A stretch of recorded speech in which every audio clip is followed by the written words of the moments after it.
Hello, ladies and gentlemen, and welcome to another episode of the 286 Project with me, Chris Akers. And on this podcast, we talk about arts, culture, politics, and sports, and anything else we can think of. Now, today's guest, I'm very intrigued because I'm not the biggest gambler. I've done a couple of bets on the Grand National. I've played lottery a few times, but in terms of the inter nature of gambling, I'm not really au fait on it. But today's guest is, and he's going to talk about it today. His name's Bryan, and he's here to discuss not only gambling but this government white paper. Hi, John. How you doing? Yeah, pretty good, thanks, Chris. Yeah, good to be on here. Thanks for inviting us. Good. Now, I've just said in my introduction there, I've talked about gambling, and obviously you're an expert on it and what the government's planning to do, etc. Can you just tell us a little bit more about yourself? Like, how did you get to this journey, where you are in terms of gambling? Yeah, of course. Yeah. So I've got a day job which is nothing whatsoever to do with gambling. So I'm not a professional gambler. I'm very much an amateur gambler or a recreational poker player, if you like. Mhm. But one of the things that has kind of really got me interested in the debate about gambling has been over the last sort of 6, 7, 8 years about the way in which gambling's talked about in politics, the way it's talked about in society. And it just got me kind of into writing about it and expressing my own opinions. There was a big campaign sort of about 2016, 2017 around fixed odd betting terminals. And there's been, conversations about gambling since then as well. There's been stuff about gambling companies being on football shirts. So, and the government's got a gambling white paper which it produced at the end of April, and that's been a kind of the culmination of a whole series of discussions. And all of that has kind of got me interested in thinking about it, talking about it, writing about it. But basically, I'm a kind of recreational gambler, if you like. It's not the way that I make my living, but it's something that I enjoy doing. And because I enjoy doing it, I want to kind of be part of the narrative, part of the discussion about it. So that's kind of what got me to this place, if you like. Okay. So the reason I wanted to interview wasn't just about the gambling, because it has been in the news, especially lately, with the likes of Ivan Toney, and what's happened to him. But also, the reason how I first found you was actually through Spiked and some of the articles you've written for that publication. And the one that actually interests me the most was you talked about the working class and gambling. And there seems to be this relationship, I think, between with gambling, especially gambling addiction, which tends to associate it with the working class. Would you say that's almost it's almost gambling's been used as a way to demonize the working class? And in regards to gambling addiction, is it more widespread than just a working class problem? I don't think gambling addiction is particularly a working class problem. I do think that some of the discussion about gambling often has class involved in it. And so people will talk about betting shops being in working class or deprived areas. And I think, that's always been the case. It's always been the case that betting shops, in terms of the rent that they pay, in terms of the rates, all that sort of stuff, obviously, you want to be in an area where it's relatively cheap to kind of do that. And so often there's a criticism that gambling companies and bookies are kind of preying on working class people. That's a part of the discussion about it. But I mean, gambling is sometimes portrayed as a working class sport or working class activity, particularly when it comes to betting shops or racing or betting on football or things like that.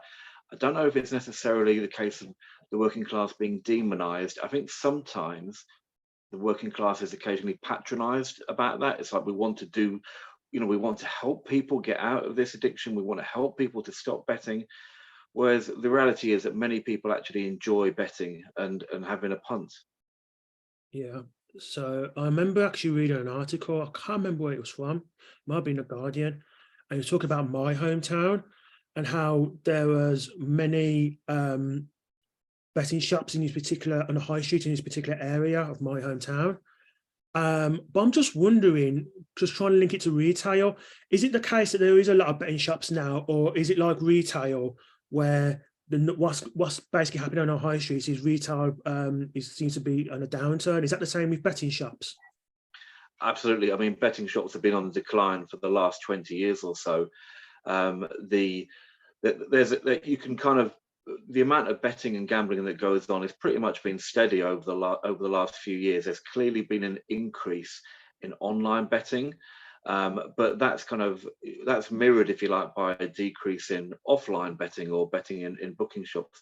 The number of booking shops has definitely declined recently. One of the reasons is that people are betting online more, but also the fixed odds betting terminals, which did generate a significant amount of income for betting shops.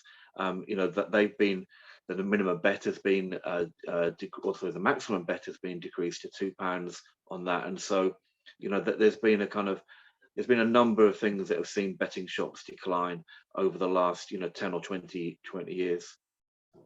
So what percentage, based on government figures, because I'm not sure, I'm particularly aware, what percentage of people who gamble on a regular basis are actually classed as addicts? Do you have any idea on the figures on that? Yeah, well, the government figures released by the Gambling Commission, it's about 0.2, 0.3% of the adult population are classified as being problem gamblers or being engaged in problem gambling. About half the population bet every year. That's the kind of standard figure. Many of these figures haven't really significantly changed. So although occasionally you see 0.2 or 0.3% or 0.5% of people are problem gamblers, that's kind of within a particular range which is classified as statistically significant. So they or statistically stable, if you like. So a lot of these figures are fairly stable in terms of problem gambling and the amount of people gambling. What obviously has changed is the discussion and the debate about it, because you wouldn't think that things are fairly static given the way that things have been discussed in the media, in politics and Parliament in general. So again, another one of the articles I read on Spikes, he was talking about, at the time, it was just the introduction of the white paper, hadn't actually been published yet. But it was interesting because one of the things you mentioned is that actually the law in itself, correct me if I'm wrong, haven't they made quite a few significant changes to the law even before this white paper has actually come out? And if that's the case, what significance have that made in regards to how people gamble and how many people become addicts? Well, I think one of the things that is a bit of a myth around the discussion about gambling at the moment is the idea that things haven't changed since the Gambling Act in 2005. So the Tony Blair government, introduced the Gambling Act, and people have kind of said, the iPhone's been about since then. There's been a significant increase in betting on the internet. People have said, right, well, we need to kind of take a fresh look at this and have a gambling white paper. Whereas actually that there have been changes that have taken place, in relation to the law and in relation to other things as well. So I mean, one big change actually is that you can't use a credit card to bet anymore. You've got to use a debit card or some other means like that. You can no longer use credit cards. The age of buying a lottery ticket has increased from 16 to 18. Things like that have happened. Fixed odd betting terminals, the maximum stake has changed on that. There's been changes in relation to advertising of gambling as well. So there already have been, some changes that have taken place. How significant they are, I think one of the things that's quite difficult to tell, but I think one of the things that does annoy me about this is that no one kind of stops and says, right, let's have a look. Let's have a think about exactly what has happened as a result of this change. And so the pressure always seems to be, well, we need to do a little bit more. And if you like, that's what's happened with the discussion about the gambling white paper. So there wasn't anything in the gambling white paper about advertising, whereas that's been a significant discussion up to it. So football teams having gambling companies on the front of them. The Premiership are phasing those out. And although there was nothing in the white paper about that, Lucy Fraser, the Culture Secretary, did talk quite a bit in Parliament when she introduced the white paper. She did talk quite a bit about advertising and football. And so there does seem to be a little bit of a mismatch in terms of, sometimes the discussion that goes on, and the various policies that either have been introduced or are going to be introduced in the future. Okay, before I get into my next point, because you mentioned there about advertising, I've only read, admittedly, like the summary of the main points of the gambling white paper. correct me if I'm wrong, did it say something about, obviously you mentioned about football voluntarily not having gambling associations as sponsors anymore, but did he not mention anything about how other companies could, how that could increase from a legal standpoint, say other companies or other as a, basically how gambling could be stopped after that as well, not just football clubs? Yeah, so there are certain things in it where in the gambling white paper. So just to kind of, for the people kind of listening in terms of a bit of a summary about why we've got here, if you like, because for 2019, December 2019, there was a general election. All of the major political parties, made a decision at that time to do something about gambling. So the Labour Party had committed to getting rid of gambling from football shirts. The Conservative Party said we're going to review gambling legislation. Clearly, that's what they did. And then they consulted about it, had 16,000 responses to it. And then eventually, after various changes of gambling minister, various changes of culture secretary, they come up with this gambling white paper. And one of the things about it is that that's really just one stage in the discussion. So lots of the things that are going to happen are kind of floated in the white paper, but they're going to be part of the Gambling Commission, the market regulator. They're going to be part of the Gambling Commission consulting on that.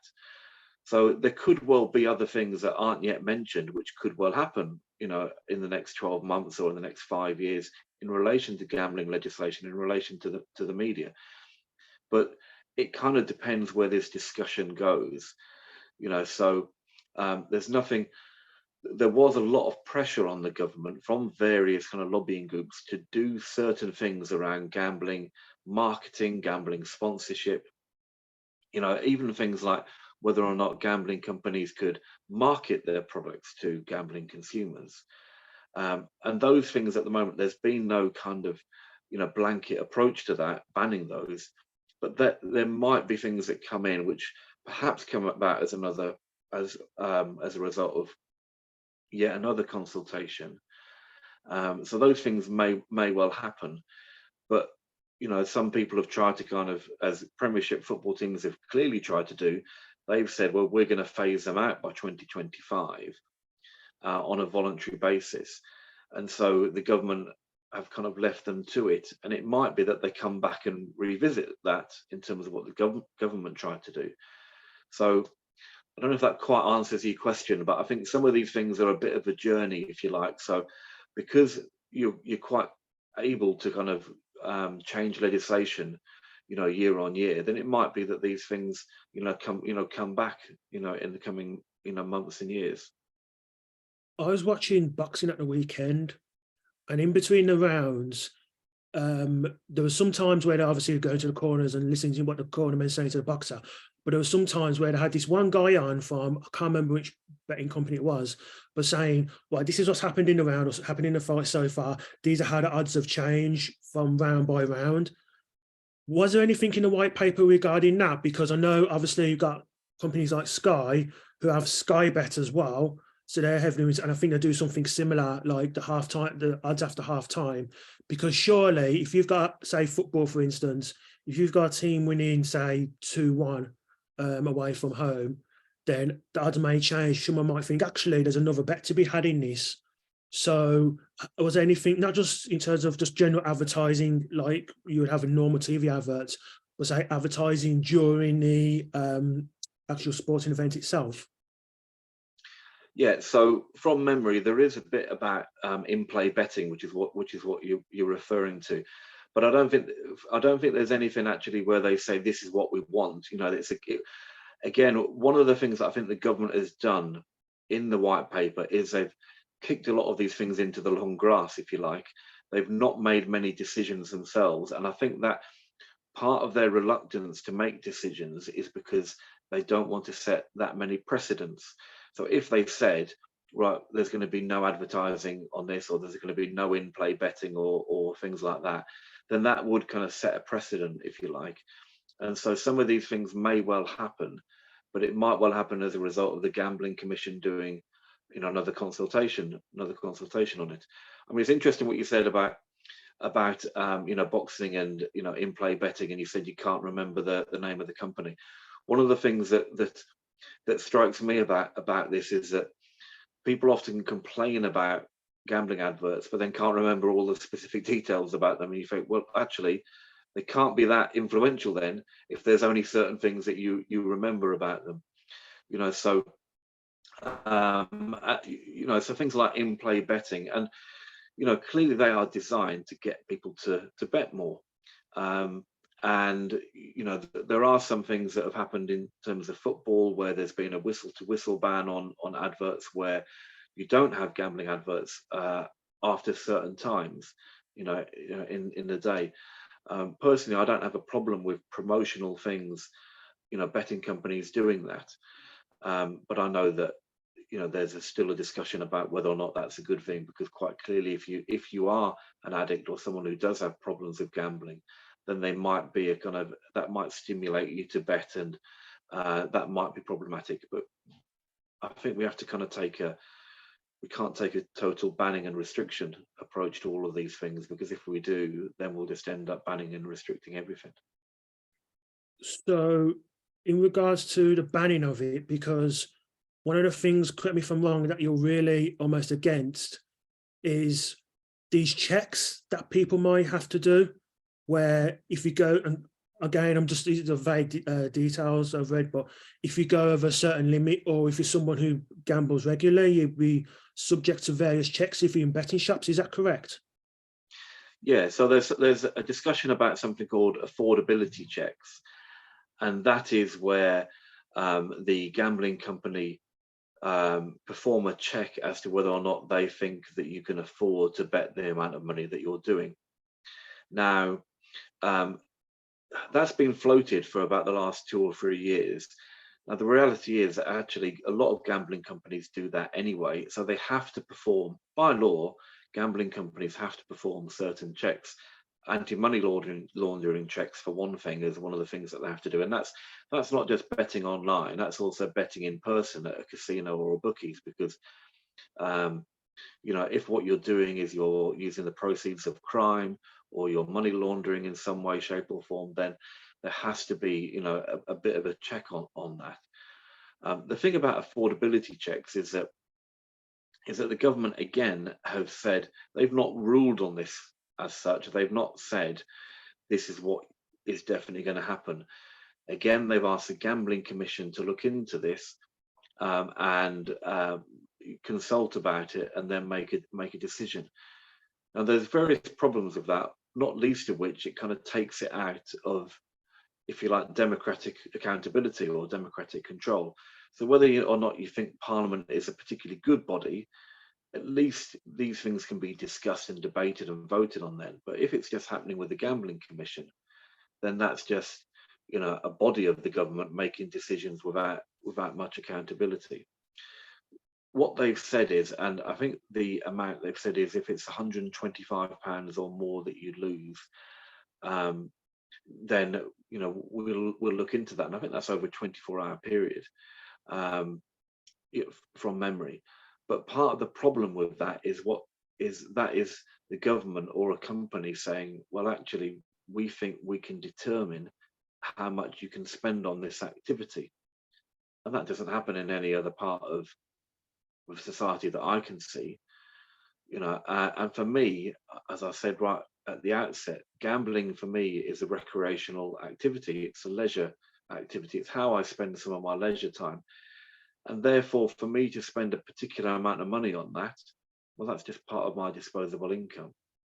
And it has kind of generated a lot of discussion, a lot of upset, if you like, amongst people who gamble, that there are going to be checks on whether or not we can afford to lose this money or spend this money.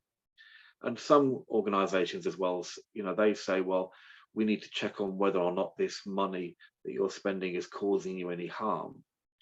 And again, how do you kind of measure that? And so a lot of these things, they've been happening for the last few years, and they're going to continue in the coming months as well. But my big problem with it is, like, why should the government make a decision about how I spend my money? And that's a real problem that I've got with it. I think it's a restriction which potentially has an impact not just on gambling but on other parts of society as well. So you would you say it's like basically a civil liberties issue, not just a gambling issue? Absolutely, absolutely. It sets a bad precedent, if and that's part of the issue, and one of the reasons that I've started kind of talking about it and writing about it, because I think sometimes there are bad precedents set by governments and by organizations as well in areas of society that sometimes it might be easier to get them through. So lots of people say, oh, problem gambling is an issue, and we need to do more to protect people. Oh yeah, that should be fine to kind of put a cap on people. But I think if you start putting a cap there, then where do you stop? You start making judgments about people going to football matches or going to, I mean, no one ever says, the theatre's far too expensive, you shouldn't be spending your money on that, or the opera's, too expensive, you shouldn't be spending your money on that. It always seems to be on activities which may well be more working class, as you kind of said earlier on, but activities which, potentially, it's a way of one group in society trying to determine what another group in society does. Isn't the flip side of that though, is because of the addiction element of it, therefore there have to be some sort of controls in place. And what you said earlier about in terms of dictating money, like government, there's no real government that no real activity you can think of where government would do that. I was thinking necessarily of, say, going to a pub. I know there's different elements, but where if you've had too much to drink and you want to spend your money on another drink, a pub petition won't let you because of the consequences of that. So could someone argue the same with gambling, in the sense of if you're a problem gambler or you're losing a lot of money on gambling, at least with that limit, you're stopping them actually gambling further and getting into debt further. What you say is a perfectly good example, and that's a perfectly good example of one of the ways that we should treat this. So yes, like if you are absolutely mortal drunk and you're unable to kind of like stand up at the bar properly, there's absolutely every reason, hopefully your friends who you're out with, they'll stop you kind of doing that. But definitely the people behind the bar should not serve you. And I mean, I've been in situations where I've seen that happen, where people have stopped people from doing themselves more damage and more harm.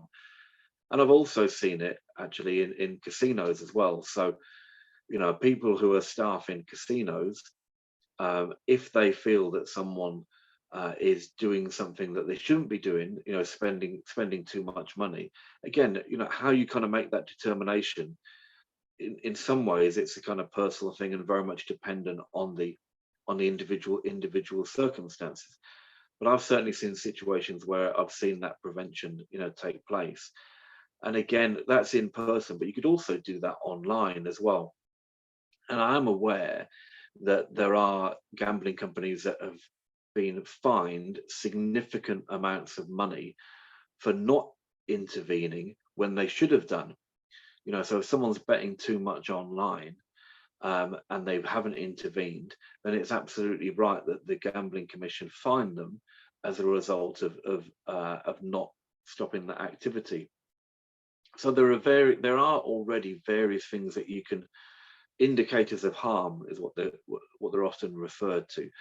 So, for example, if I was betting money on in an online account, and every week I put £50 in, and then suddenly I put £800 into that account and started betting with that, or instead of betting every Saturday on one football match, if I started betting, on some Argentinian football at 4 o'clock in the morning, then online betting actually allows people to kind of look at patterns of behavior and say, oh, actually, this person's doing something which is a bit out of character.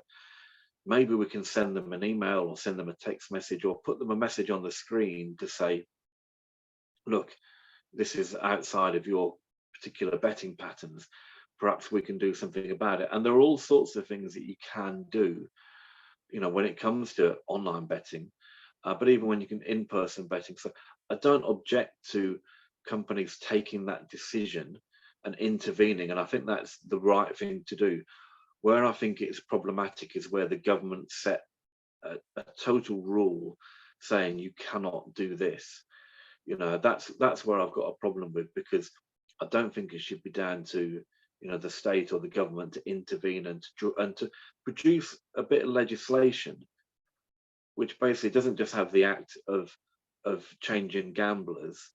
It also has the act of changing the nature of consumers with producers, if you like, and I don't think that's a particularly healthy thing for a liberal democratic society to be doing. So obviously there's limits with online betting in regards to you can't use a credit card to bet and whatnot. Is there anything in there about, say, how the limit on pay providers, say PayPal, for instance? So because obviously you can get a friend to put money into like a PayPal account and then use that as a way of betting if that's so you choose. Is there anything regarding that, or any other methods of payment online? Any restrictions at all? Well, I'll be honest with you, Chris, there probably are. I've found this on the web. For is there anything in there about, say, how to delivery and pay providers, say PayPal, for instance? So, oh, sorry. Yep, carry on. That was interesting. So yeah, I'll be honest with you. In terms of depositing money into into a betting account, I'm sure there are various ways of doing it. And probably there are various ways of kind of perhaps using money from a credit card, putting it into your bank account, and then putting it in on a debit card. There's various things I'm sure that you can probably do that. I'm kind of loath to kind of tell people the various ways that you can potentially kind of override what the kind of legislation is there at the moment, which is basically saying if you've got money to bet, then you can bet it. So I'm sure that there are different ways to do it. But and perhaps one of the things that the government or the Gambling Commission could do is to look at different ways to make sure that those things can't happen, or at least kind of give some advice about that. And I'll be honest, at the time when they said that you couldn't bet money use the credit card, for betting online, I was against that restriction coming in, because I think, well, you can use a credit card for anything else. But actually, I think it was probably a reasonable thing to do. I think the problem is that there are so many people who basically want to see gambling, in some cases, kind of obliterated completely, but in many cases, people want to see the level of gambling massively reduced. And so I'm often when I look at what people are proposing, I'm thinking, well, actually, are you trying to reduce harm there, or are you trying to reduce gambling? Because I don't think that just because you gamble, it doesn't automatically produce gambling harm. That's what I believe anyway. But unfortunately, there are plenty of people who just see all gambling as potentially harmful, and that's just not something that I agree with at all. I don't agree with that basic statement. So hopefully that's a roundabout way of answering that question.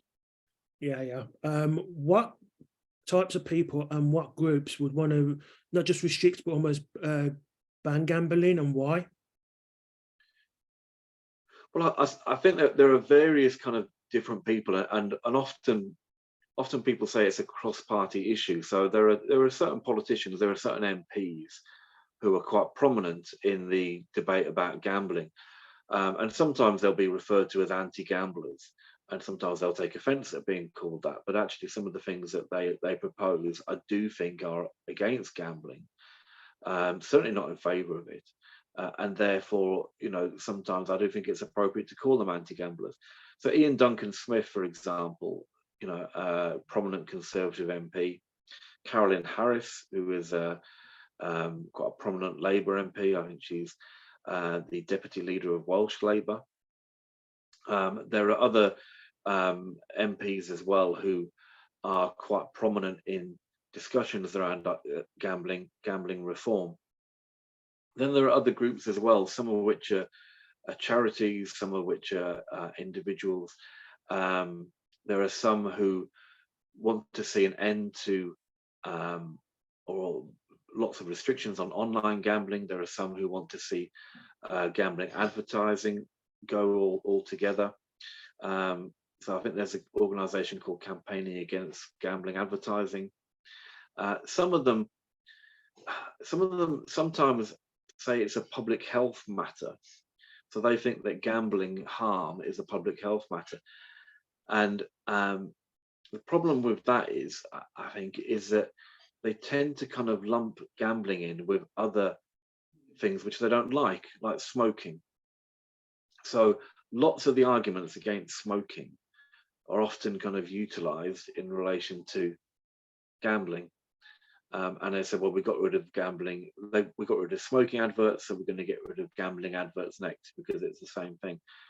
Now, I've never heard anyone say that gambling. I've never heard anyone say that smoking can be good for you. You know, and the kind of comparison. Actually, there is some evidence that gambling can be good for you. It's positive for your mental health. Some of the NHS surveys actually point that out as well. So, you know, those sort of comparisons I don't think are particularly good. But it does seem that there are lots of public health people who are involved in perhaps campaigns around food or around smoking or around vaping or alcohol, who kind of make that shift into gambling in the same way. And I just don't think that, you know, I think you should study things in their own right rather than just assuming all of these things are bad. Isn't the main difference between the two that with smoking, no matter how much you smoke, essentially smoking's bad, regardless of how, if it's one cigarette or 100 you smoke a day. Whereas if gambling, yes, you have the addicts, but then you have certain levels of gambling, and well, not just gambling, just betting in general.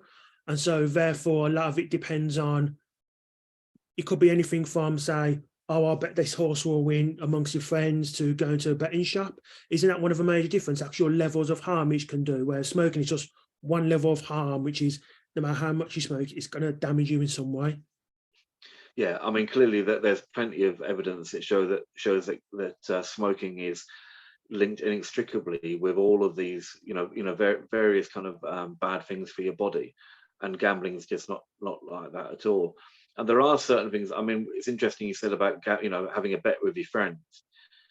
You know, interestingly, there's lots of discussion about the harm that gambling can do for children.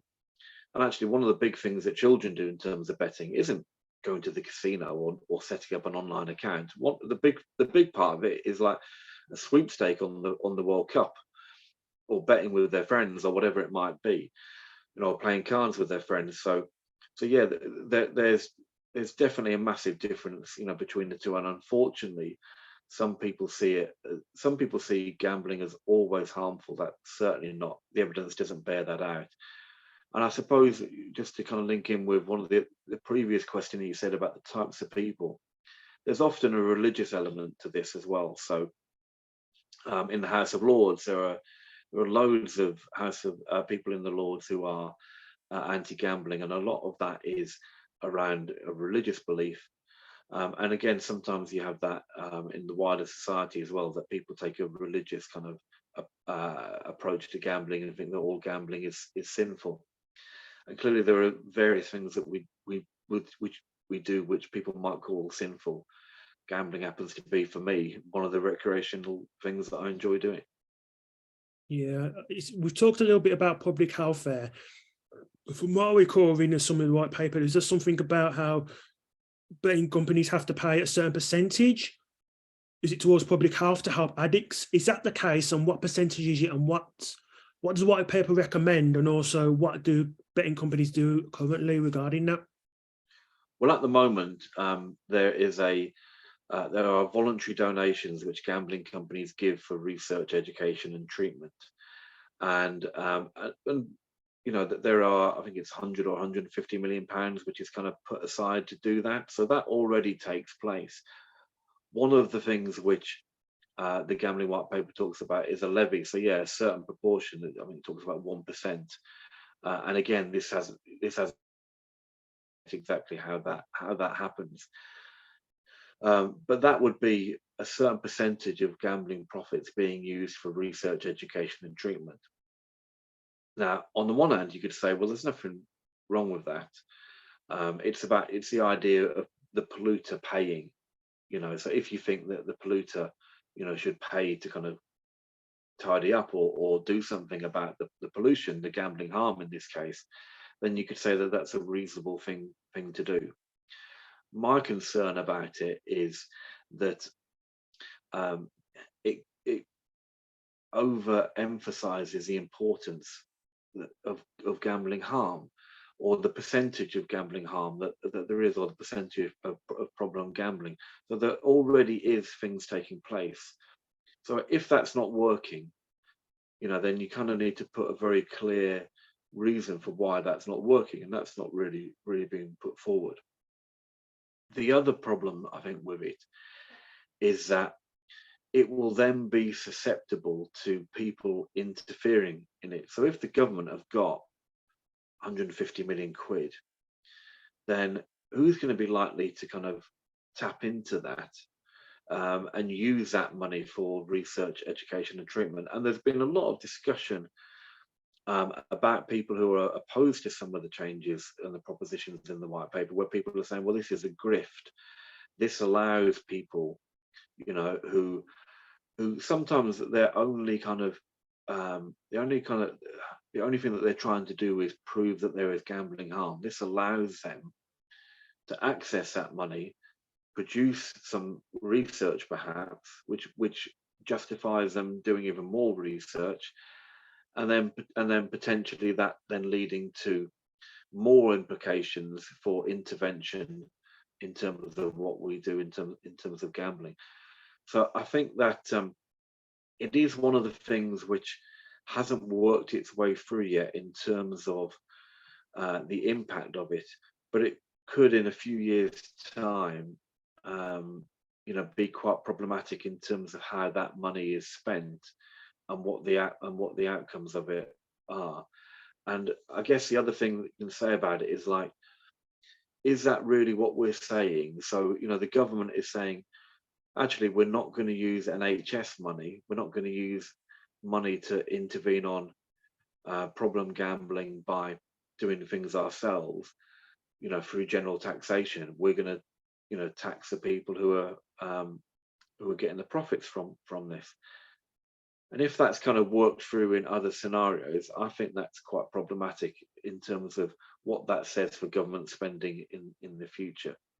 So, yeah, it's one of those things that was campaigned for by a few people, but in terms of the impact of what that actually be, it's not quite clear yet, I don't think. But I do think there are elements of it which is going to be problematic. Why necessarily problematic in the sense of, and I hear what you're saying about NHS and taxation and so on, but then again, there's a flip side, which is, well, there's only so far you can raise taxes, so the money from somewhere elsewhere would have to come into it. So would your objections be purely on a business level in regards to you're making money doing something genuine and you've been asked to pay something which is not your fault? What are your objections to it? Well, I think part of the problem is the general way that the narrative goes, and also the way in which organisations like the Gambling Commission or the government, talk about it. So the Gambling White Paper was about 260 pages, I think, something like that, and there was only one page on the benefits of gambling.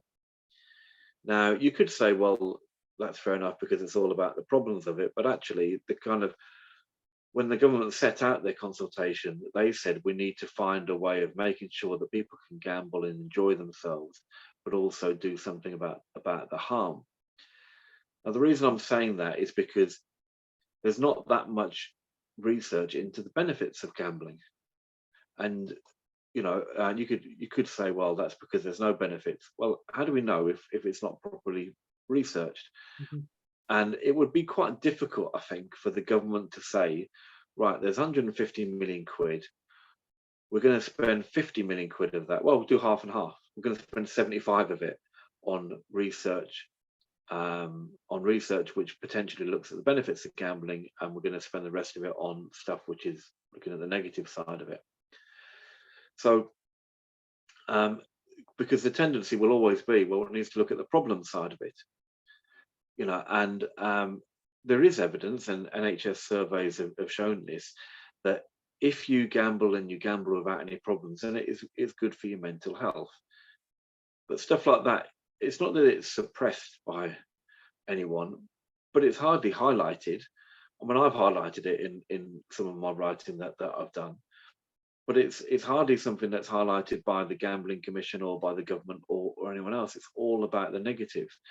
And so the reason that I think it's problematic is, the general levy is that you can see the way that these things will tend to go. They'll tend to go in one direction, and that will be about, we will fund research that looks at the problem of gambling, but we're not going to fund research that looks at the positives of gambling.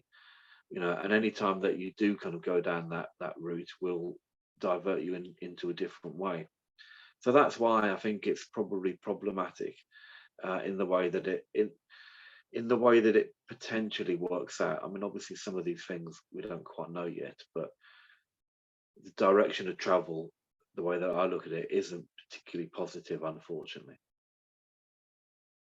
Again, just sticking on just very quickly on the subject of the levy as well, and part of that will be spent in helping treatment with gambling addicts. Have they specified what treatment is involved and who that money is going to? Is that going to be going to NHS, Gamblers Anonymous, or is that going to go with something more private, Gamblers Anonymous? Because I imagine if it's more of a latter, you're basically taking money from one private enterprise into another. Do you understand what I mean? So is there anything gambling white paper on that at all? I don't think they've specified anything like that, but what you've said is exactly the problem. And one of the things that I found from talking to various people is people are concerned about the way in which certain groups might try and dominate, a particular form of education or particular form of treatment than others. Now, I'm no expert on gambling harm treatment, but there are various ways in which you can treat it, and there are various ways in which you can educate people to prevent people from doing that as well. So I think you're absolutely right that is one of the problems, and that hasn't all been worked out yet. And clearly, some of these things, there is a delicate balance to be had. But my general concern is that the way that the narrative has gone has tended to be against gambling, if you like. And one of the other things that hasn't been done is that, by and large, the gambling consumer is left out of this, and that I think is problematic as well. Yeah, so let's go back 20 years, because I remember at the turn of the century, the mood around gambling was actually very different, not just in terms of how he thought about advertising and gambling addiction, but the Blair government were looking to give licenses to these super casinos. Can you just explain to people, because I have a few people from outside the UK, how did the Blair government, was there a process behind that? And why did it actually fall through in the end? Because I don't think anyone had any city got a license, if memory serves me right. Yeah, that's going back quite a way. I think one of the things I'll say about the 2005 Act, which was very different to the way in which what's happened with this kind of legislation, is that the build up to the 2005 Act was quite gradual, and there was a lot of kind of discussion about it first, which led to the act coming about, and there were various things in it, as you said, like super casinos. The difference to today is that the government basically said, here's a load of questions, tell us what you think about it, and then invited loads of contributions. And as I said, there were 16,000, and then they didn't really know, because there were so many competing ideas about it. Then it took them a hell of a long time to actually come up with something, in the gambling white paper, which was last month. I think in terms of the super casino, I can't remember, I'll be honest with you, I can't remember all the debate and discussion around it. But clearly there were certain people at the time who said, well, we've gone far enough in terms of what we've done, so we've liberalized gambling in lots of different ways, and having a super casino would be one step too far. Now, it would be a very brave government now to kind of introduce something like that, given the general narrative around it. But it could have done something at the time, but clearly it didn't. So as I said, I'll be honest with you, I can't remember all of the discussion and who. I think it might have been Gordon. I think Gordon Brown might have, by the time the decision was taken, I think it was Gordon Brown government who actually kind of took the decision not to go ahead with it. That's from memory. And then obviously we had the coalition government after that, which clearly wasn't about to do that then. I'm just thinking because, again, going back to what I've read about the white paper, there's things in there about casinos and slot machines and regulation. And obviously, the government always talks about levelling up, which has almost become this buzz phrase, is levelling up of the country. And I'm just wondering if they've, and people might disagree with me on this, that's fine, but if they've actually missed a trick a little bit, where you get some, like a city like Blackpool, for instance, which is renowned for the casinos and the Tower Ballroom and stuff, whether the two of them could have gone hand in hand, where with the right legislation, that whole super casino could have actually been used as a way of regenerating a city or cities. But obviously, that's an avenue now that's no longer available. Yeah, I think it's interesting because during the lockdown, when casinos were closed, there was a survey done. I think just during either the first lockdown or just afterwards, which was about should casinos and nightclubs be opened up again? And I think 20% of people, I think it was, said casinos and nightclubs should be closed permanently. So that gives you, okay, it wasn't a majority, but it gives you an indication that some people just do not want casinos at all, which in itself I think is quite concerning in the way in which some people view them. There could have been that opportunity of doing something more with casinos. So there are some bits in the white paper about casinos changing, and I'll be honest, I can't remember all of the detail of them, but some of the casinos have welcomed some of the changes that have taken place, or the proposals that are in there, at least anyway. It could have been an opportunity to level up, but I mean, for me, I mean, I live in Newcastle. You know, the idea of leveling up, the idea that anyone up here actually believes that leveling up is something that is going to deliver anything, I think is probably, I think that ship's gone, to be perfectly honest. We stopped believing in that some time ago. So again, I'm just wondering, does the paper, and cricket's a great example of this, I was just reading a cricket article in general about the Ashes, and it got me thinking, obviously with cricket over the last 20, 30 years, there's been a lot of around bookmakers and so on and so forth. Does the white paper, or have the government in recent times, dealt with that problem from a sporting perspective, in terms of people in this country, like a black market gambling in this country, and also in terms of black market gambling abroad? Because using an example of cricket, it seems to be a lot of bookmakers in Asia, and even football with the floodlights suddenly going out, a lot of bookmakers there that are having a massive influence here, and actually affecting sporting integrity as a result. So I'm just wondering, is anything in the white paper about that? Or if not, has there been anything from the governments in recent times about that as well?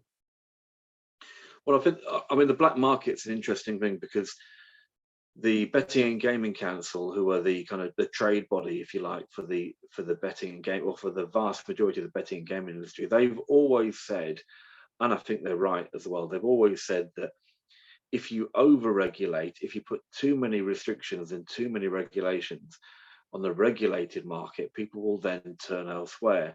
And I think, you know, there's plenty of evidence to say that will potentially happen. And clearly, in the unregulated market, there's all sorts of things that, you know, that you can do, and clearly they don't have the same concern for, you know, gamblers and for the UK and for problem gamblers, you know, that the regulated market do. So yeah, there clearly is a black market, and as far as everything that I've seen, it's growing, and it may well grow even more. And that means that, you know, there are various things that so for example, in the regulated market, there's various things that you can do. So you can put blocks up if you don't want to bet anymore. You can put restrictions on how much you spend per day or how much you spend per month, or whatever. There's various things you can do. You can put restrictions on the amount of time that you bet as well. You know, that's one of the things that you can do. Those sorts of things overall don't happen on the black market, and so there is potentially, you know, the possibility of the black market increasing increasing even more. And yeah, that would be well, that certainly wouldn't be a good thing. Certainly, it wouldn't be a good thing in terms of the gambling consumer, and it wouldn't be a good thing in terms of the UK economy either. So quickly, because I know we're coming towards the end, in terms of the lottery, I know there's something in the white paper about they discussed how in terms of buying a lottery, doing numbers on lottery, I think the age has increased to 18. But normally when we speak about gambling, even though I'll say majority of people play lottery more than actually bet on sports, we don't seem to speak about it as much in regards to lottery and scratch cards as well. Why do you think that is? And what other things could you think, what other governments implied in regards to what can be done to help regulate those? Well, you're right, because playing the lottery is gambling, just like going to the bingo is gambling, just like going to the casino or playing online poker or playing slot machines. All of these things are classified as gambling, but they're not seen in, or they tend not to be seen in the same way. So someone putting a bet online, it's no different really to going into a bookies and putting a bet on. Someone playing bingo or lottery scratch cards or whatever it may be. They tend not to be seen as gambling, but they certainly are. One of the things that the government does, and it's definitely worth mentioning, for people who are listening to this, is that the government's already made it 18 that you have to buy a lottery ticket. One of the things that they're consulting on is they're consulting on restrictions to gambling for 18 to 24-year-olds. So if you're 18 to 24, then they are suggesting that they would have increased checks on whether or not they could afford to bet. And also, they wouldn't be able to bet a certain amount of money online in online slot machines. Now, to me, that kind of sets a very dangerous precedent about when you become an adult, because I think it was only right that the age was raised from 16 to 18. 18 is when you can drink, when you can vote, and when you can gamble in a casino. So why not raise it to 18 for a lottery ticket? I think that's absolutely right. But creating like a new category of like over 18 but not quite an adult, which is what the government are in effect doing, by making the proposals that they are, I think that sets a very dangerous precedent about when you become an adult and what things that you are allowed to do. So yeah, I think there are certain things within gambling where there just doesn't seem to be a sensible discussion about it. So you started off saying about lottery tickets and that form of gambling, but there's also this thing now about 18-year-olds not being able to gamble in the same way that someone who's 25. I just think there are certain things where there needs to be pushback against this. Otherwise, we are going to see some very, I think, damaging things for society. Have the government said why that particular age range, 18 to 24? Because to me, it just seems very arbitrary, as though it's actually based on no research at all. Well, they've said that they're more vulnerable, and I think the problem is that when you begin to scratch the surface a little bit of this with what they actually put forward. So when I look, because it was one of the things that they consulted about 2 or 3 years ago when they started the consultation about this, and when I looked at it at the time, 18 to 24-year-olds, that wasn't the highest problem gambling rate. In fact, it was like older than that. It was like 25 to 35, I think it was. That rate was more, had more problem gamblers in it.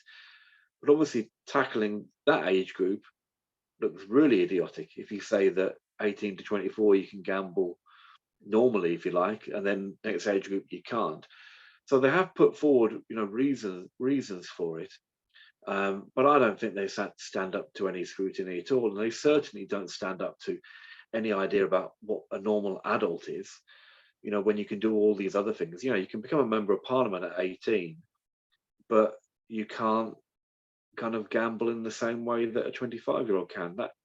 That just doesn't sound right to me. So the other thing that you see people talking about, and the culture secretary might have said this, but I've definitely heard it said by other people, is they talk about people who are, getting their first proper income, perhaps first time away from home as a student, first time getting a loan, and therefore have potentially have a lot of money to blow.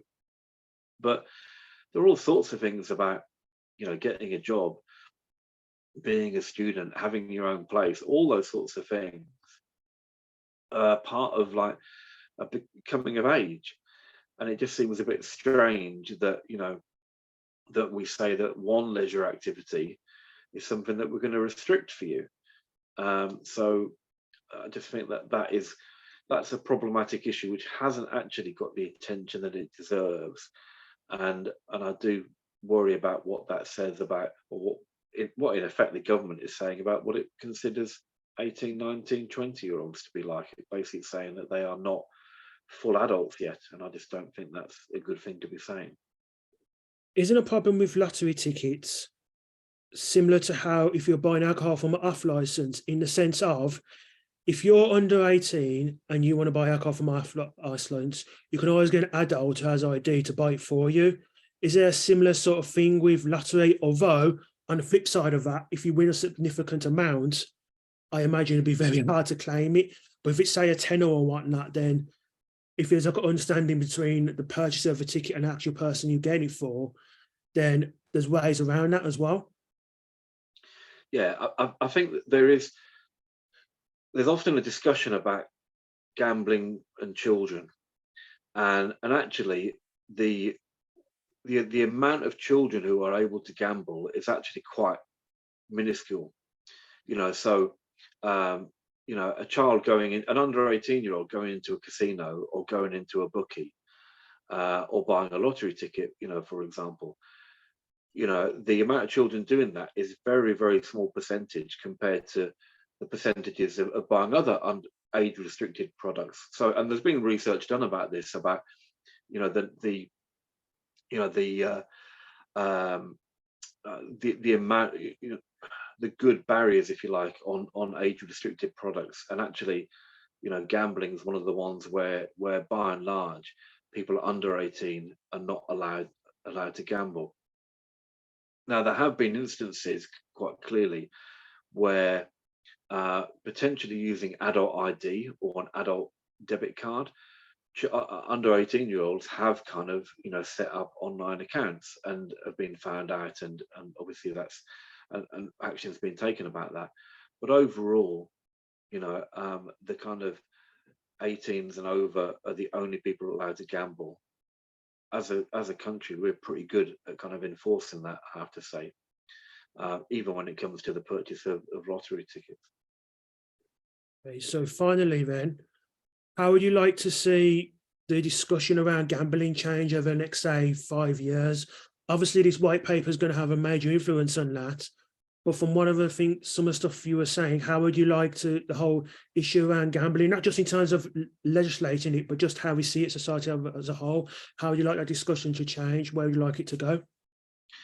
Well, the key thing, I think, is for gambling consumers to be involved in this, and that's been one of the things that has largely been missing. That's one of the things that through doing this podcast and through writing and doing other things, that's one of the things that I try to do. I don't necessarily think that I'm the typical punter, but I'm not a professional gambler, so my living isn't kind of impacted on this, overall. But I am someone who gambles. I am someone who I think has got I might not be typical, but I don't think I'm necessarily atypical. So the more that the gambling consumer is involved in conversations about this, and involved in writing to your MP, speaking up about this, potentially, going to more discussions about this, that's one of the things that I want to see change, because at the moment, that's one of the things that I think is sorely missing, from this discussion. And because there's sometimes the nature of gambling where often it's you against other individuals or you against a company, gamblers don't necessarily kind of form a natural, coherent, logical group, in the same way that other people might. So, I'm a poker player, and although there's some camaraderie around playing poker, ultimately what you're trying to do is you're trying to beat the other people around the table. So you might have some similarities, but often people don't kind of come together and speak with one voice. And so I think one of the things that I clearly would like to see is gambling consumers speak out a bit more about the sorts of things that have happened, and also for politicians to kind of engage with people, not just engage with people who don't like gambling, but engage with people who do enjoy gambling. I think that's one of the things that's been sadly missing. John, it's been a pleasure talking to you. This is a subject which, apart from a couple of bets on the Grand National and I'd lottery ticket, I haven't really gone into depth about. So it's been a real education for me. If people want to know, find your work, where can I find your writing on the subject? Well, I tweet. I'm on Twitter, which is at John Bryan Poker, which is JONBRYAN Poker. And you can follow me on there. I write in Spiked. I write for a website called slotshawk.com. I've also written a letter on liberty, which I did for the Academy of Ideas, which is called Risking It All. You can buy that online, or in fact, you can read it free of charge online. But yeah, look me up on Twitter. You can always find me saying something there about what's going on in the world of gambling or poker or something like that. Cool. Cool. I will leave your links to your Spiked articles and also your letter of liberty in the description. John, as I said, it's been an absolute pleasure to speak to you. Thank you so much again for doing this interview. Well, thanks very much for having us on, Chris. All the best with this podcast. It's good work that you're doing. Okay, thank you. Thank you very much.